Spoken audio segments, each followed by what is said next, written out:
Welcome to Doing Life Deliberately.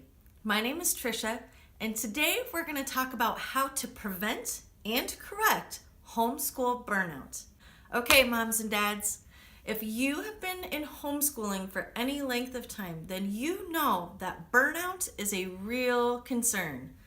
It's about this time for us here in Wisconsin, late February, March, where we can really start to feel the cabin fever, attitudes take a hit, and homeschool can just be hard. But hopefully with some of today's tips and tricks, I will be able to help you figure out some ways that you can help prevent homeschool burnout or correct homeschool burnout. First, consider joining part of a community. There are so many different communities available to homeschool families now. And that's the beauty of the age and the place where we live here in the United States, that we have these things available to us. And so it's really important that you take full advantage of those resources available to you. And if you're in some place where there really just are not any of these resources available to you, I want to really challenge you to pray about whether or not you should consider starting your own community. Consider joining a local homeschool co-op. Where I live here in the Milwaukee area, there's lots of different co-ops to choose from. A lot of them are available by faith, a lot of them are available by location, maybe a little bit of both. But simply by Googling homeschool co-ops, you should be able to find something that is fairly close to you. Secondly, consider 4-H. A lot of people don't even think about 4-H anymore, especially if you live in an urban or suburban area. But 4-H is all over, and 4-H is not just about agriculture. 4-H is about everything, and I'm not kidding. They have photography, they have art classes, they have home ec, sewing, cooking.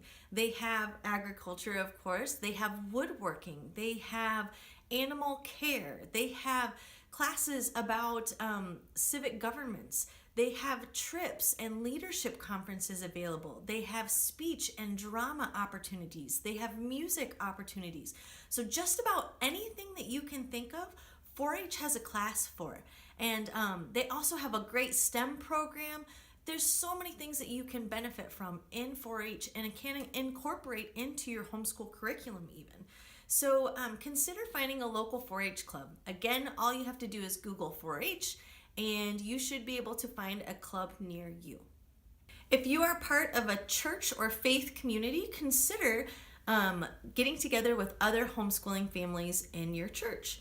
I know that in our church we have all kinds of families that are homeschooling, and so it was not hard to find a community there. And so that may be another way that you can get together and socialize with moms and dads.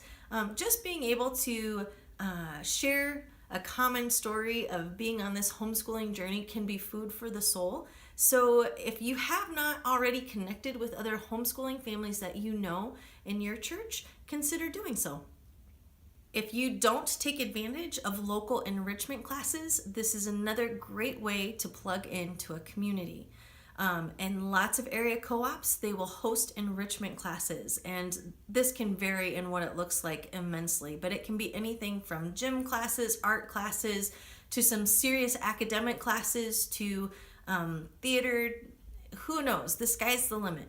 But check into doing local enrichment classes. It may give you a break. It may give you an opportunity to connect with other moms and dads. It's a win-win for everybody. Number 2, another great way to prevent and correct homeschool burnout is by utilizing the various homeschool organizations that are available to people throughout the country. The first one that comes to mind, and I will list this in the description box below, is HSLDA, Homeschool Legal Defense Association. And their sole purpose is to come alongside and support homeschooling families. They provide legal counsel when needed, and their interest is just in protecting the rights of homeschooling families around the country. But their website is chock full of great resources and materials. You can find local homeschooling groups by state. You can find graduation materials and resources for homeschool high school graduates, just all kinds of stuff. So check out the HSLDA website. Another great resource that I stumbled upon at a homeschool conference was called Not Consumed. And again, I'll list this below. But Kim Sorgius has a great website and ministry. She creates great ministry resources for homeschooling families. She's written several Bible studies that you can do with very little ones to older kids as well. Things about siblings getting along, to being organized, to character, to just, she's got some great stuff. So you should definitely check out Kim Sorgius's website, Not Consumed. Another great organization that supports homeschool families is Answers in Genesis. Now, you may have heard of Answers in Genesis because they put out a fantastic science curriculum for homeschoolers. But maybe you didn't know that Ken Ham is also a great homeschool advocate and just a phenomenal keynote speaker at many homeschool conferences. If you find yourself feeling discouraged, I would encourage you to Google Ken Ham and watch YouTube videos or podcasts. Check out their website. He is really great at helping homeschool families remember why this is important. That this is not a decision to take lightly, whether going into homeschool or deciding not to homeschool, that there are statistics behind homeschooling as to why it is the best choice to raise up a generation who knows and loves the Lord Jesus Christ. And so if you have never checked out his website, if you've never checked out Answers in Genesis, if you've never been to the Creation Museum, then you really need to check these things out. So again, I will put the link to their website in the description box below. Number 3, and this is my personal favorite, is homeschool conferences. Every year, my husband and I attend one homeschool conference, and we've been doing this since we started homeschooling, and it is an investment that I will never regret, an investment of time and an investment in finances. But it has been a wonderful time for my husband and I to connect, to get away from the kids most of the time, and just to reflect on homeschooling. The conferences usually start up about March, April, May, June. I think those are probably the biggest months for homeschool conferences. And they come right at the time where I tend to feel burned out.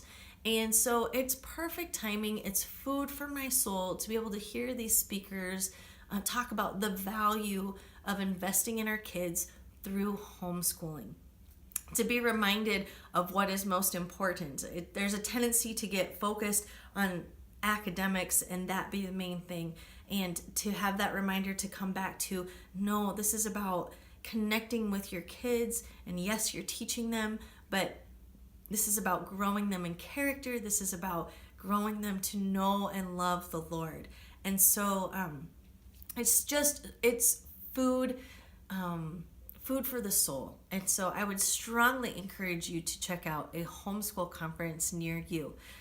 2 that I would recommend, the Illinois Christian Home Educators, ICHE, puts out a fantastic annual conference. It's the first weekend in June in Naperville, Illinois. And my husband and I went for probably about 6 years, and they had some fantastic keynote speakers. The workshops are led by wonderful people, and there's a track for everyone. So whether you are completely new to homeschool and you have no idea what you're doing, there's a track for you. If you are a mom who just needs some encouragement, there's a track for you. If you are a parent of a special needs child, there's a track for you. If you're a dad of a homeschooling family, there's a track for you. So you can see they have all these different things, and this is common at homeschool conferences to have these different tracks. And so they'll suggest workshops for you, but you get to decide what you want to do and what you want to go to. And a lot of these homeschool conferences, ICHE included, will have different tracks for older kids as well. So if you want to make this a family affair, there's something there for your kids too. So you should check it out. ICHE. I'll list it in the description box below. Secondly is the Teach Them Diligently conferences. And these are held multiple times starting in March through June throughout the United States. I believe there's 6 of them this year. My husband and I have attended a Teach Them Diligently conference for the past 2 years, and I cannot say enough how phenomenal they are. They're superb, they're very well done. There's lots of tracks, lots of workshops. If you like to look at curriculum, if you would want to have options and be privy to some great discounts, then going to a homeschool conference is a good idea. I tend to get most of my curriculum at the conferences because I find such good deals. Another thing about Teach Them Diligently is they have fantastic children's tracks. So whether you have really young ones and you want to put them in like a VBS type setting where they will have fun and play games and run and play, or whether you have older middle school and high school kids that are interested in STEM, or whether they're interested in speech and drama, there are opportunities for them as well. So definitely check out Teach Them Diligently conferences. Nashville, Atlanta, Northern Arkansas, Myrtle Beach, and I know there's a couple more. So check those out. Those are coming up soon, but they're totally worth your time and investment financially. Well, that's all I have for you today. I hope that there are some good nuggets in here for you that will help you to prevent burnout and to stay encouraged.